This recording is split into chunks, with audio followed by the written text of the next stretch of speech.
Major হাফিজ সাধারণ মানুষের মধ্যে জনপ্রিয়, তার স্পিকারকালীন সময় তার ইমেজ আরো বাড়িয়েছে। দেখেন প্রেসিডেন্ট হিসেবে তার বক্তব্য শুনুন। কোন জাতি এত সাহসী? আমরা সেই জাতি, তাদেরকে নিয়ে আমরা গর্ববোধ করি। পৃথিবীতে অনেক রাষ্ট্র আছে, তাদের এরকম নাগরিক নাই যে উদ্ধত সঙ্গীনের সামনে দুহাত তুলি আবু সাইদের মতো দাঁড়াতে পারবে। শুনেছেন? এবার শুনেন মুজিব সম্পর্কে তার মূল্যায়ন শুনেন। প্রথম প্রধানমন্ত্রী তাজউদ্দিন সাহেব, আওয়ামী লীগের সাধারণ সম্পাদক, তিনি শেখ মুজিবুর রহমানের কাছে গিয়েছেন, গিয়ে বলেছেন যে পাকিস্তানের আক্রমণ করতে যাচ্ছে, দেশের মানুষ স্বাধীনতা চায়, এখনো সময় আছে, আপনি স্বাধীনতা ঘোষণা করুন। শেখ মুজিবুর রহমান সাহেব বললেন যে না, আমি বিচ্ছিন্নতাবাদী হতে পারি না, পাকিস্তান ভাঙাতে আমার কোনো অবদান থাকুক এটি আমি চাই না, সুতরাং স্বাধীনতা ঘোষণা আমি দেব না। স্বাধীনতা ঘোষণা দেননি, পাকিস্তানের এক ক্র্যাকডাউন চালালো, লক্ষ লক্ষ মানুষ ঘর বাড়ি ছেড়ে উদ্ভ্রান্ত হয়ে পালিয়ে যাচ্ছে, গ্রাম থেকে গ্রামান্তরে পালিয়ে বেড়াচ্ছে, পাক বাহিনী মেশিন গান মর্টার কামান দিয়ে নিরীহ মানুষ গুলি করে হত্যা করছে। এই সময় যে কোনো জাতি অবদমিত হয়ে যেত, চুপচাপ হয়ে আত্মসমর্পণ করত। এমনই এক মহেন্দ্র ক্ষণে জনগণের পক্ষে মা বোনদের ইজ্জত রক্ষার জন্যে, দেশের মানুষের জীবন রক্ষার জন্যে বিপুল প্রতিরোধ গড়ে তুলেছে ইস্ট বেঙ্গল রেজিমেন্ট। এই সময় স্বাধীনতার ঘোষণা দিয়েছেন মেজর জিয়াউর রহমান। এটি হলো প্রকৃত সত্য। শুনেছেন? তার একটা অভিভাবক সুলভ ইমেজ দাঁড়ায় গেছে। বিরোধী দলের মধ্যেও তার ইমেজ খুবই ভালো, খুবই পছন্দ করে। সংসদে তো সারি উনি যা দেন সেটা সরকারি দলের লোকদেরকেই দেন। এই যে দেখেন পার্থরে ইসলামী ব্যাংক প্রসঙ্গে সে জারি দিছিল, কঠিন জারি দিছিল। হ্যাঁ, এটা উনি আপনার কাছ থেকে কেন জানতে চাইলেন? আপনি তো ইসলামী ব্যাংকের কিছু না। না, আমার আগের বক্তব্যে এই ব্যাপারটা ছিল, যেহেতু উনি রেফার করেছেন তাই, যেটা একটা ভুল মেসেজ যায় আর কি। আমার ধারণা যে কেউ চাকরি করতে পারে ইসলামী ব্যাংকে, তবে যেহেতু ইসলামী ব্যাংকের কথা ইসলামের একটা অংশ এবং রিবাকে হারাম করা হয়েছে কোরআনে, আই এম শিওর যারা বোর্ডে বসবে তারা ইসলামিক ভ্যালুটা আপহোল্ড করবে, এবং আমার ধারণা ওখানে মনে হয় না কোনো নন মুসলিমের স্থান ওখানে থাকবে, আমার ধারণা যেটা।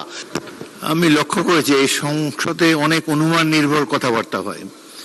বাবু গয়েশ্বরচন্দ্র রায় আপনাকে রেফার করার কোনো কিছুই না, আপনি ইসলামী ব্যাংকের কোনো কর্মকর্তা না, ইসলামী ব্যাংক সম্বন্ধে কোনো ধারণা নাই। এই ব্যাপারে ইসলামী ব্যাংকের গভর্নিং বডির কেউ যদি এখানে থাকে, উনি দাঁড়িয়ে হয়তো বলতে পারতেন, যার এই ব্যাংক পরিচালনা সম্পর্কে যার অভিজ্ঞতা আছে। আর যে বিষয়টা অত্যন্ত সেন্সিটিভ, এটা কমিউনাল ইস্যু এখানে রেজ করা হয়েছে। দেখেছেন হাসিনারে কি বলে? দেখেন, আসেন দেখেন, সেটা প্রেসিডেন্ট হয়ে বলতেছে, কিন্তু এইটা দেখেন, শুনেন। আমরা অপেক্ষা করে আছি, আসেন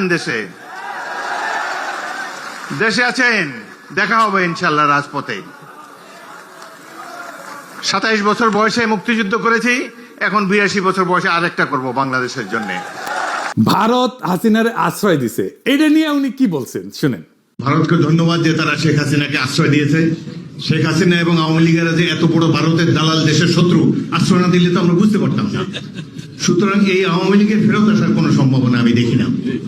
আগামী 20 বছরে তারা দেশে আসবে, নির্বাচন করে আবার রাষ্ট্র ক্ষমতায় যাবে, এটি কোনো রকমই সম্ভব না। আবার প্রতিবেশী রাষ্ট্র পেশি শক্তি ধরে তাদের বসিয়ে দিবে, কিংবা কোনো একটা সামরিক বাহিনী তাদেরকে বসিয়ে দিবে, এটাও সম্ভব না।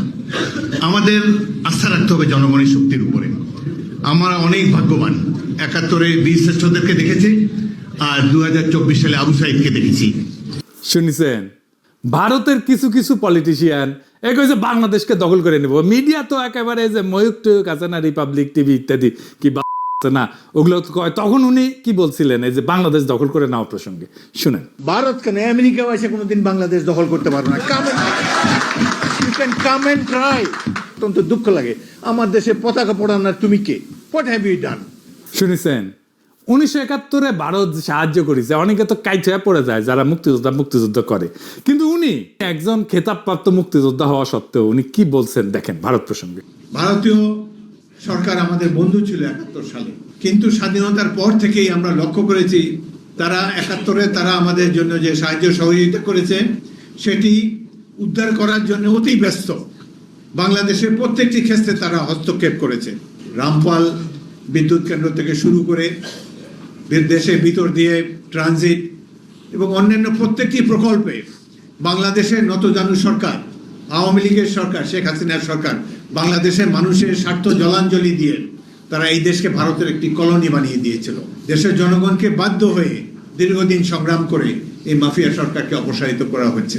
শুনেছেন মমতা ব্যানার্জি একটা খুব মারাত্মক বাজে কথা বলছিল, আমরা কিছু বলি নাই উনারে, যাই হোক, কিন্তু উনি ছাড়েন নাই।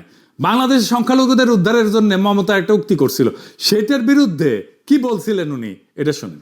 মমতা ব্যানার্জিকে ভালোই মনে করতাম, সৎ ভালো মহিলা, সাদাসিধা চাল চলন। তিনি চৌদ্দ বলেছেন শান্তিরক্ষী বাহিনীকে আমন্ত্রণ জানাতে চান বাংলাদেশের সংখ্যালঘুদের রক্ষা করার জন্য। কত বড় মিথ্যাচার!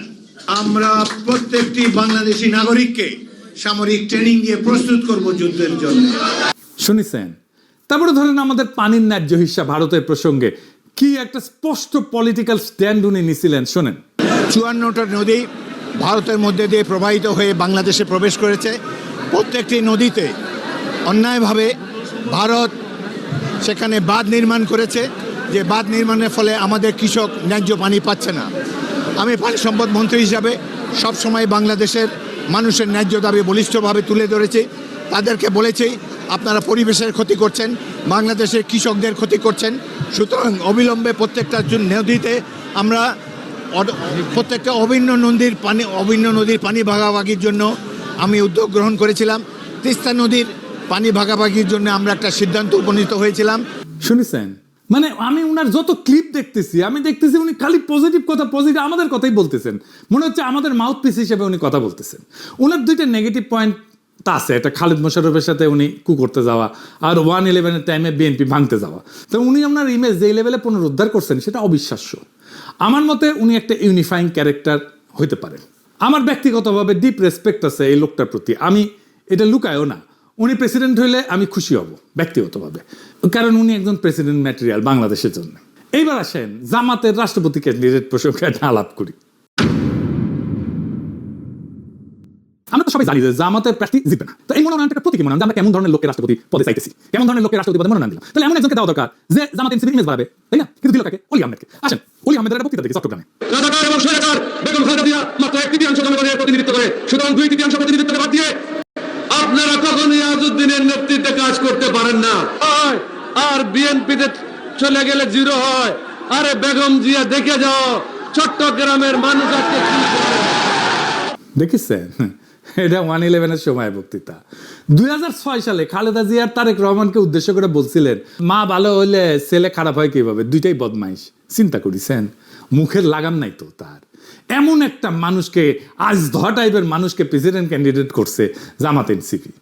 সে নাকি প্রথম চট্টগ্রামে বিদ্রোহ করেছিল, সেটাও সে কয়। মুক্তিযুদ্ধের সময় ক্যাপ্টেন অলি আহমদ হিসাবে সর্বপ্রথম পাকিস্তানের বিরুদ্ধে বিদ্রোহ করেছিলাম। চট্টগ্রাম সেনানিবাসে গোলাগুলি শুরু হয়েছে, অষ্টম বেঙ্গল সেনাদেরকে নিয়ে আমি বিদ্রোহ করি। মুক্তিযোদ্ধা তাই 7 খুন মাপ। জামাতের 71 নিয়ে একটা হীনমন্যতা আছে, তাই মুক্তিযোদ্ধা দেখলে ক্যাচ হয়ে পড়েছে। 7 ফিরে একটা মুক্তিযোদ্ধা এমপি কি পরিমাণে বেইজ্জত হইল না, তাও শিক্ষা হয় নাই ওদের। তারা যদি একজন নন পার্টিজান কাউরে নমিনেশন দিত, তাইলে সেটা পলিটিক্যালি ইউজ করতে পারতো। ধরেন সে যদি দিলারা আপারে দিত, তাহলে পরে নারী নেতৃত্ব নিয়ে প্রশ্ন করলে বলতে পারতো, আরে আমরা তো আমাদের প্রেসিডেন্ট ক্যান্ডিডেট করছিলাম একজন নারীকে, আপনারা কি বলেন এই সমস্ত কথা। নন পার্টিজান কাউরে করলে বিএনপির উপরে একটা চাপ সৃষ্টি হইতো যে বিএনপিও তাহলে একটা নন পার্টিজান কাউরে নমিনেশন দিই। কইতো যে দেখো আমরা তো দলের কাউরে দেই নাই, তোমরা কেন দাও না, তোমরা দলের বাইরে দাও।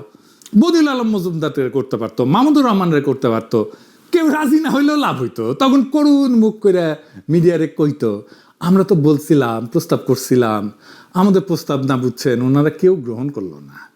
এত মানুষের সমবেদনা পাইতো। মানুষ বঞ্চিত পরাজিত মানুষকে ভালোবাসে, বিজয়ীকে ভয় করে প্রকাশ্যে, কিন্তু ভালোবাসে পরাজিতকে, বঞ্চিতকে। আমি মাইরা ফাটায় ফেলছি, আমি মাইরা ফাটায় ফেলছি, এটা যদি কেউ বলে দিঘা ভয় পাবে, পিঠ চাপড়ায় দেবে, কিন্তু কেউ তারা ভালোবাসবে না।